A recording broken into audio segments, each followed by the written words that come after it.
aurkeztera gatoz. Laranja mekanikoaren euskerazko itzulpena. Jon Olanok egin du. Bera izan duen hasieratik zeta hori izan duenaz, ez da erraxa Laranja mekanikoa bezalako novela bat editore bati saltzea. Oso liburu berezia eta ausarta da, behar bada denok ezagutzen duzue Kubricken filmari esker, baina jakina. Kubricken filmak egiten du, zineak oro har egiten duena, ezta pop ikono bihurtu, novela bat hartu eta esan dezagun badala, zinea bera bada ingenio mekaniko bat, hori bai dalan ingenio mekaniko bat trituratzen dituena novelak bihurtzeko beste zerbait, eta kasu hortan popularidade handia eman zion novela honi. Baina, behar bada, Jonek ni baino hobeto azalduko du pelikula horrek ere zer suposatu zuen eta ze harreman gatazkatsu izan zuen Burgessek Kubricken lanarekiko eta bar, ez?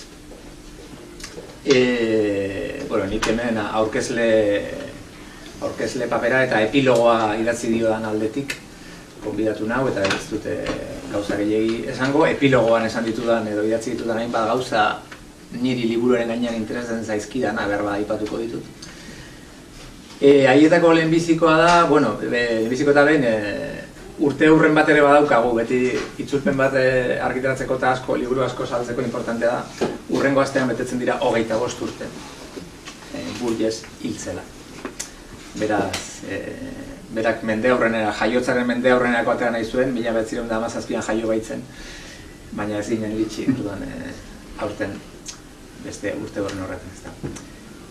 Burgess oso idazle oparoa izan zen, naiz eta jende guztiak ezagutzen duen liburu, behintzat mundu anglosaxoniarretik kanpo liburu hau eta ezaguna den bakarra, ez. Gero, liburu hau honen izaera ulertzeko importante da bere biografia ulertzea ere, eta hor, izuek irakurri dezakezue zehatzago, baina importantea izan zen 1917an jaioa izaki Bigarren Mundu Gerra, bizitzea tokatu izan zitzaion, armadan egon zen, eta bere biografiako hainbat pasarte ere importanteak izan ziren bere idazkera, bere gaixotasunarekin zeukan harremanean, ofizio askotako gizona zen, asko simpatizatzen dut berarekin, alde horretatik, gidoilari, musikologo, musika konposatzaile, kritikari, badago anekdota bat oso ezaguna berea, dana ez dakit egiazkoa den edo ez, baina polita da kontatzeko, eta da opera kritikak egiten zituen garaian bere txoferra bidaltzen zuela. Berak opera guztiak ikusita zezkan, eta espertu egiten zen, orduan bidaltzen zuen bere txoferra, eta txoferra kontatzen zion da berak idazten zituen kritikak. Beti galdetzen zioten zion txoferrari, nor joan da, nola jantzitazi joan alako, eta bere kroniketan jartzen zuen eta antxe zegoen ez dakinungo markesa bere sombrero berdearekin, eta berak inorketzuen bera ikusten, baina kroniketan zirudien bera bertan egon zela ez. Eta hori da, idazlearen beste gaitasunetako bat bertan egon izan bazina bezala idaztea. Naiz eta denok ez daukagun txoferra.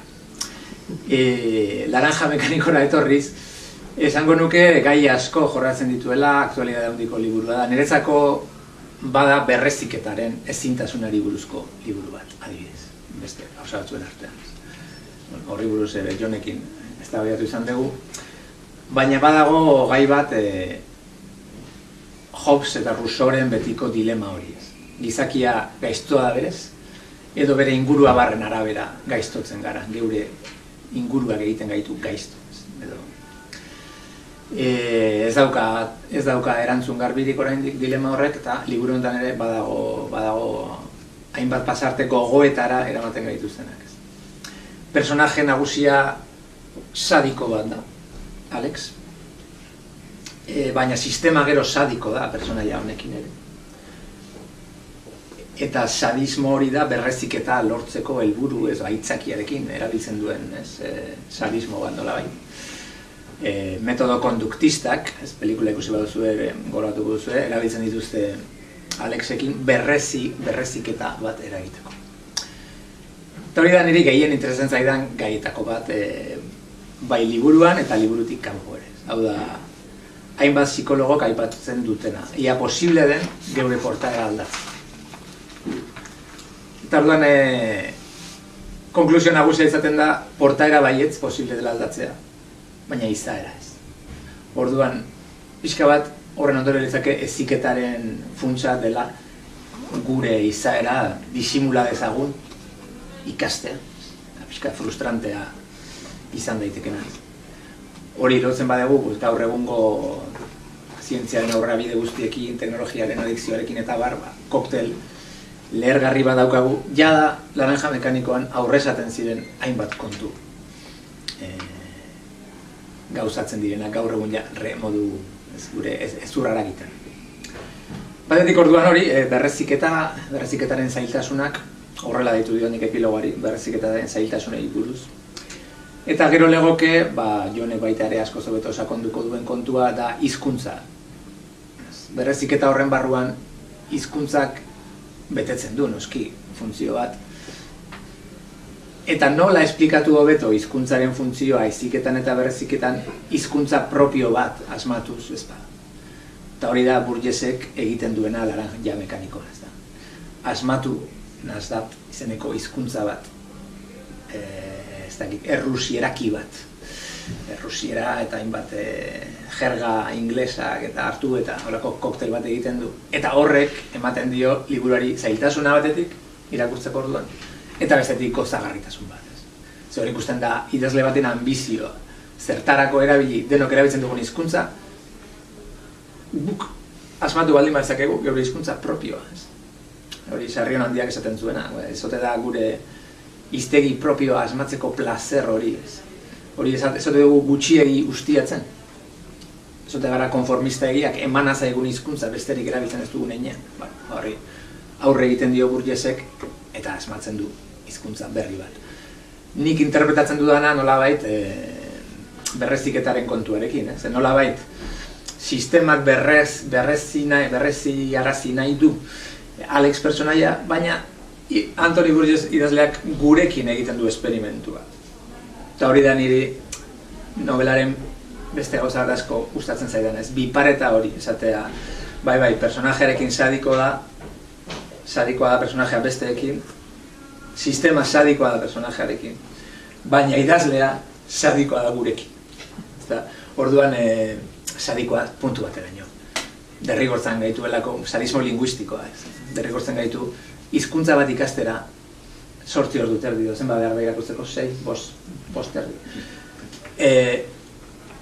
Oso sensazio ederra da, exigentea, baina ederra. Liburu bat irakurri ala sentitzea hizkuntza bat ikasten eta bere ganatzen ari zarela. Eta nolabait zure mikro berreziketa bat nozitzen ari zarela. Eta hori da libururen pieza perfektua bihurtzen duena nolabait, eta oso erakargarria. Eta hori dena modu ezin trebeagoan egin duena, Jon Olano izan da, itzulpena ederra da, oso zaila zen itzultzen, oso zaila. Ze zeukan arriskua izateko zerbait kriptikoa, edo isuri zailekoa, edo ez duena ondo korritzen. Eta liburua guztiz kontrakoa da, baditu bere zailtasunak, ez da arrapalada batean irakurtzeko liburu egitakoa, baina badago gusto, mimo, kontu eta arte handiz itzulia. Eta Jonek azalduko ditu asko hobeto liburuko sekretuak. Ez da, Jon? Saietuko gara. Mila esker Arkaitz, liburu atipikoa dau, eta ni, hitz tipikoak esanez hasi nahi dut. Mila esker, lehenengo eta behin Arkaitzi, bere hitzengatik eta urte hauetan emandako babesagatik. Nire izenean esaten ditut eskerritz hauek, baina uste dut beste hainbat egileek ere esan dezaketela berdin. Arkaitzek ematen duen babesa eta bultzada benetan estimatzekoa da.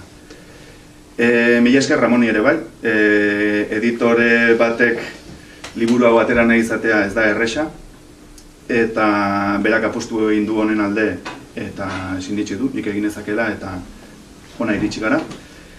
Mila esker zuei ere, ona etortzeagatik. Eta hitz tipiko hauek esan ondoren, joko du pixka bat, hitz egin dezaket 2-3 orduz nahi zure, baina saiatuko naiz asko jota 10 minutu luzatzen. Liburuaz, obraz hitz pare bat, saiatuko naiz labur izaten. Nik lehenengo filma ikusi nuen, eta aitortu behar dut ez hitzaidala asko gustatu. estetikoki oso indartsua iruditu zitzaidan, baina mezu aldetik, ez nekien oso ondo zer esan nahi zidan. Argi gelditzen zen, Arkaitzek esan duen bezala, protagonista sadiko bat dela, sistema sadikoa dela ere, baina nik ikusten nuen pertsonaietako inor ere ez dela libratzen. Denek ziren nolabait, ez dakit, eta bukaera ere, zen alako, ez dago iesbiderik, ez dago salbaziorik. Eta nahiko etxigarria egin zitzaidan. Gero nik, Arkaitzak epilogoa idatzi du, ederra da, ere merezi du irakurtzea, eta niri egokitu zait hitzaurrea idaztea. Aitortzen dut ere, nik normalean hitzaurreak ez ditu dela irakurtzen. Normalean spoilerrak eta egoten direlako, azaltzen dizute zer gertatuko den, eta nik normalean ez gustatzen. Baina aitortzen dut, nik lehenengo irakurri nuela Laranja Mekanikoaren gaztelerazko edizioan egileak egin zuen hitzaurrea. Eta hitzaurre horretan, deskubritu nuen, nik obra hori ez nuela inundik ere ezagutzen. Anthony Burgess hitzaurre horretan kexu zen, bere obra oso zabala da, 50 liburu inguru idatzi zituen, baina mundu mailan ezaguna da liburu honengatik. Eta are gehiago, ez liburuarengatik, baizik eta Kubrickek egin zuen bertsioa. Eta berak hasieran babestu zuen filma, promozioa berak egin zuen, baina urteen poderioz, alako mina sakondu zitzaion eta bukaeran nahiko haserre zegoen Kubrickekin, nolabait ez zuelako arduraz jokatu. Eta Anthony Burgess nik uste dut bera baietz, saiatu zela arduraz, bere aldetik, bere biografian ere hor daude hainbat pasarte liburu honetan, funtsezkoak direnak, denok ezagutzen dugu filmean bereziki oso bortitza egiten den estena bat, Alex protagonista eta bere lagunak sartzen dira idazle eta, bikote baten etxea, emakumeak zabaltzen dira atea eta gizona idazten ari da, jipoitu egiten dituzte eta emakumea bortxatu egiten dute. Gainera, filmean Singing in the Rain kantatzen du eta bat, orduan, kontraste izugarria egiten du, ez? Alde batetik ikusten dugu protagonista sadiko horiek nola ari diren disfrutatzen, egiten duten gaiztakeria muturreko horrekin, eta nola ez diren jabetzen, ez duten jabetu nahi, egiten ari diren horren larritasunaz, eta ukiko duen ondorioaz. Anthony Burgessek berak ez, baina bere emazteak halako episodio bat sufritu zuen, hain justu bigarren mundu gerra garaian, idazlea kanpoan zela, eta uste dut blackout edo argindarrik gabe, Londres argindarrik gabe zegoen garai batean, kalean zegoela, lau desertorek, lau gizonek, lapurtu, jipoitu eta bortxatu egin zuten. Emakume hori, Leuela Jones izena zuen eta okerez banago, eta haurdun zegoen, aurra galdu zuen eraso horren ondorioz, eta ez zuen, bere pertsona, hor hautsita geratu zen. Hainbat urtez egon zen delikatu, osasun aldetik. Eta Anthony Burgessek berak esan ziotenean, mediku batek esan zionean, hil egingo zela. Alegia, buruan tumore bat zuela eta urtebete zeukala bizitzeko. Orduan, ikusita emaztea nahiko delikatu zebilera, idazteari ekin zion, altzuen diru gehiena biltzeko emaztearentzat. 5 novela idatzi zituen urtebetean. Pentsa, izugarria den hori, eta tartean obra hau idatzi zuen. Nik uste dut ez dela kasualitatea berak bere bizitzako episodio hain bortitz hori sartu izana liburuan. Eta gainera liburuan, bera da idazle hori. Zen idazten ari den liburua, idazlea idazten ari den liburua, Laranja Mekanikoa da horren izenburua. Filmean ez da agertzen, zeren filmean ez da azaltzen zergatik izena duen horrela filmak. Ez dago modurik ulertzeko A Clockwork Orange, Laranja Mekanika, Orange Mekanik, zergatik izena duen horrela. Liburuan berriz bai, agertzen da 6 aldiz, okerez banago, eta filma eta liburuen arteko diferentzia edo alde nabarmenena da nola bukatzen den bata eta nola bukatzen den beste. Esan dudan bezala, filma bukatzen da, nolabait, nahiko mezu etxigarriarekin, ez? Hasieran Alex gaizto bada, eta bukaeran Alex gaizto bada. Ez dago inolako evoluziorik. Eta Antoni Baretxezek novela bat idatzi nahi zuen, novela bat nun pertsonaiak berez aldatzen diren, bere borondatez, ez inork kanpotik inposatu diolako ezar. Eta injustu horregatik izena du laranja mekanikoa. Zeren gizakiok erabakitzeko gaitasuna daukagu, gure ekintzen gainean, erabaki dezakegu gauza batekin edo bestea. Eta bestela, ez bagenu gaitasunik izango, ongia edo gaizkiaren artean aukeratzeko, orduan izango gineteke laranja mekanikoak. Alegia, gauza bat itxuraz bizirik dagoena, baina barrutik mekanismo batzuek kontrolatzen dute. Eta berak eman nahi zion eskubide hori, bere protagonistari, aldatzeko eskubidea. Eta hori da egiten duena, azken atalean. Egia da, eta hori arkaitzekin ez da baiatu izan dut, ez dela behar bada bukaera borobila. Ez da, agian azkarregi gertatzen da aldaketa hori. Baina, nire ustez, orduan hartzen du zentzua, obra osoak, orduan hartzen du lako zentzua izenburua berak. Eta iruditzen zait, nire prozesu pertsonaldean, asko balio izan dit horrek, ez? Nolabait pulsio negatibo hori, inork ez daukagu hain modu muturrekoan, hain modu esageratuan, ez? Baina, zintzoak izan gaitezen, deno daukagu zitalkeria puntu bat. Eta hori onartzea, eta horri aurre egitea, hori irakurtzea, iruditzen zait, funtsezkoa dela. Eta orduan, nik literatura ulertzen dut bizitzarako tresna bat bezala. Eta iruditzen zait, liburu honi bizitza dariola, eta hori ematen saiatu naiz ni hizkuntza horren bitartez. Hori izan da, natsat aipatu duzu, hizkera hori izan da gauzarik zailena, seguraski itzultzeko, baina da baliorik handiena. Eta, filmean agertzen dira hitz batzuk, drug, moloko, koroga, eta agertzen dira, ez, ultrabiolentzia, baina liburuan ikaragarria da hitz horien presentzia. 250 hitz uste direla hiztegikoak, eta lehenengo paragrafoa bera da erotzeko modukoa. Esaten duzu, baina zer de Montrega. Hori nahita eginda dago, justu, liburuaren gaietako bat buru garbiketa delako, brainwashing edo. Eta, arkaitzeko ondo esan duen bezala, idazleak hori praktikatzen du irakurlearekin. Zuk liburuan aurrera segitu nahi baduzu, ohitu behar duzu derrigorrez hizkera berezi horrekin. Eta buru garbiketa bat gertatzen da. Ez hori bakarrik, gainera oso deserosoa da, hor agertzen diren gaiak, ultrabiolentzia, esan du bortxaketak eta kartzela, gizarte honetan oraindik ere tamalez oso bizirik dauden gai asko, ez? Zuk pasabarrituzu protagonistarekin batera.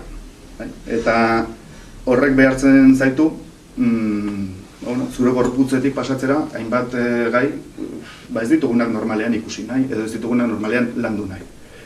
Eta hori izan da pixka bat nire alegina. Urte hauetan guztietan, sinistu dut, liburu honek merezi zuela, euskaraz egotea, edo alderantziz, euskarak merezi zuela, liburu hau, eta bereziki euskaldunok merezi dugula, obra hau euskaraz lantzea.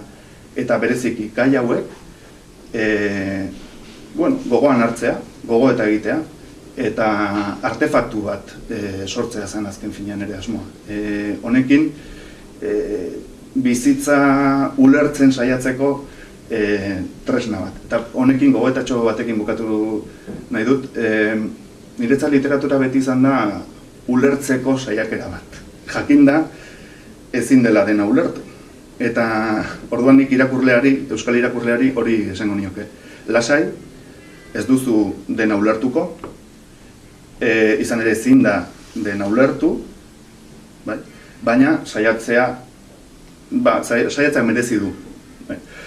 Eta bukatzeko, eskerrak eman ere Maite Larguru lagunari, eskatu niolako aurkezpenari begira edo musika pieza bat egitea, eta bukatuko dut liburuko lehenengo paragrafoa irakurtzen, zuek ikuste ezazuen pixka bat zer ze nolako hizkera berezia duen. Eta horretarako erabili dugu filmean agertzen den lehenengo estena, agertzen da, ez dakit goratzen duzuen, koroba, esne taberna edo horretan, abiatzen da Alexen aurpegitik, eta Alex hasten da hizketan, eta hor musika bat entzuten da, eta da Henry Purcell egilearen Queen's Mary Funeral, Mary erreginaren hileta, edo. Eta horaren bertsioa oso eskuzabal egin du Maitek zoragarria, nire ustez, eta saiatuko naiz, Alexen ahotsetik zuei pixkat erakusten. Nola hasten den laranja mekanikoa.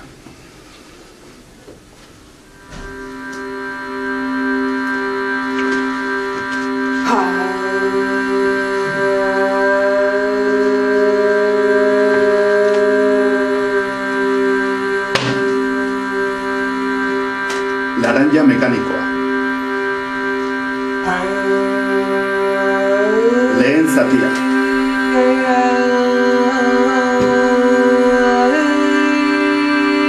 Bat. Zer izango da orduan,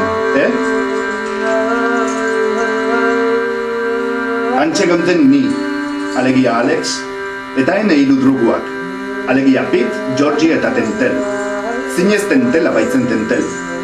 Eta eseririk geunden korobasne eta bernan geure rasudokei eraginez. Erabakitze aldera zer egin arratsarekin. Negu itzel, ilun, ozkirri, sasiko baina leho hartan.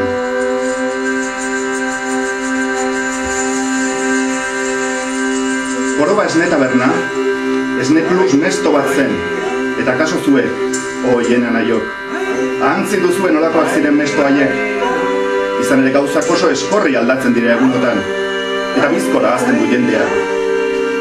Gainera berri paperak ere ez dira irakurtzen sobera. Tira, han saltzen zuten esnea, gehi, beste zerbait. Ez zeukaten lizentziarik likoreak saltzeko, baina artean ez zegoen legerik debekatze aldera bez berriak sartzea moloko zaharrean. Hortaz, Pete egin zenezaken belozetekin, edo sintemeskoarekin, edo drenkromarekin, edo bez batekin, edo beste birekin nahasirik. Horri esker pasatzen altzen duen ordu larden atsegin lasai horror show bat zure esker zapatako boga eta bere ingeru eta santu bedinkatuak miretxiz. Eta bitartean argiak lehartzen ziren zure mozk betean. Edo Pete egin zenitzaken labanak esnetan, esaten genuen moduan. Horrek zorrozten zintuenez, eta prest uzten, bostak eta likitz apurrari ekiteko. Eta hori Pete egiten ari ginen, ene kontakizuna hasten den arratsaltan.